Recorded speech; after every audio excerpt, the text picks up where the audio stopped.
The three major sociological frameworks, functionalism, conflict theory, and symbolic interactionism, take different paths in interpreting the social basis of human sexuality. Functional theorists, with its emphasis on interrelatedness of different parts of society, tends to depict sexuality in terms of its conditions to the stability of the social institutions. Remember, to the stability of the whole of society.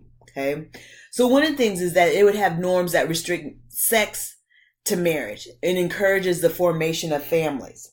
The other thing too is that it would give beliefs that legitimacy to heterosexual behavior, not to homosexual behavior, maintain a particular form of social organization in which gender roles are easily differentiated and the nuclear family is defined as the dominant social norm. The nuclear family is going to be a family that makes up of parents and children. There's no extended family. Extended family would be if I lived in a household that had my grandparents, maybe aunts, maybe husband and wife and kids. That would be extended family, but functionalism focuses on the aspect of nuclear families. And it would also encourage for the return to family values. Okay, so with functionalism, for sexual norms, they see it as a function for society because they produce stability in institutions such as the family. Sexual identity, as learned in the family and other social institutions, with deviant sexual identities contributing to social disorder.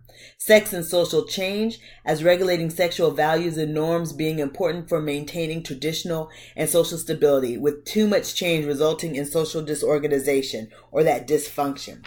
Conflict theory sees sexuality as part of the power relation and economic inequality in society. They tie the study of sexuality to economic institutions, see sex relations as linked to other forms of stratification, race, class, and gender inequality, and to economic oppression.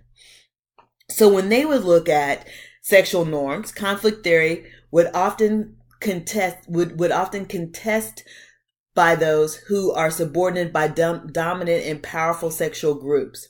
Sexual identity, as regulated by individuals and institutions that enforce only some forms of sexual behavior as desirable. Thus, they would enforce heterosexism. Sex and social change, as coming through the activism of people who challenge dominant belief systems and practices. Okay. Symbolic interactionism uses the social construction perspective to interpret sexual identity as learned and not innate. The development of sexual identity is not necessarily a linear or unidirectional process, with persons moving predictably through a defined sequence of steps or phrases. Culture and society shape sexual experiences.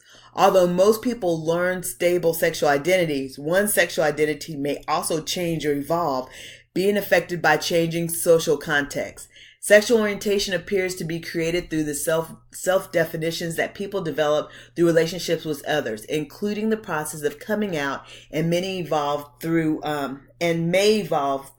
one's lifetime. Okay, so whenever symbolic interactionists are looking at social norms, they would see as it emerging and reinforced through social interaction. Sexual identity as a social construct when people learn the sexual scripts produced in society. Sex and social change as evolving as people construct new beliefs and practices over time. Feminist theory acknowledges the diversity in human sexual experiences and also emphasizes the sexual identities and relationships that emerge in the context of power relationships and social institutions would define normality. Sexual politics refers to the link between sexuality and power, not just within individual relationships. So one of the things that they would say with feminist theory when it looks at sexual norms is established in a system of male domination, producing narrow definitions of women's and men's sexuality. Sexual identity as acknowledging the multiple forms of sexual identity are possible, with some people crossing the ordinary assumed boundaries.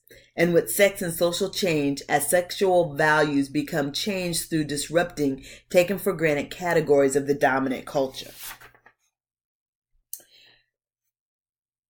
Then even looking at the aspect of queer theory.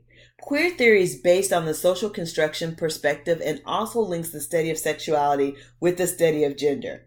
Queer theory challenges the idea that sex and gender are binary, that they are opposites. It challenges an either or thinking. It sees sex and gender categories are enforced by the power of social institutions and those who control it. By challenging the either or thinking that one is either gay or straight, queer theory challenges the idea that only one form of sexuality is normal and all other forms are deviant or wrong. As a result, queer theory has opened up fascinating new studies of gay, straight, bisexual, and other sexual identities and introduced the idea that sexual identity is a continuum of different possibilities for sexual expression and personal identity. Queer theory has also linked the study of sexuality to the study of gender, showing how transgression or violating fixed gender categories can reconstruct the possibility of how people, men and women, gay, bisexual, transgender, or straight, construct their gender and sexual identities.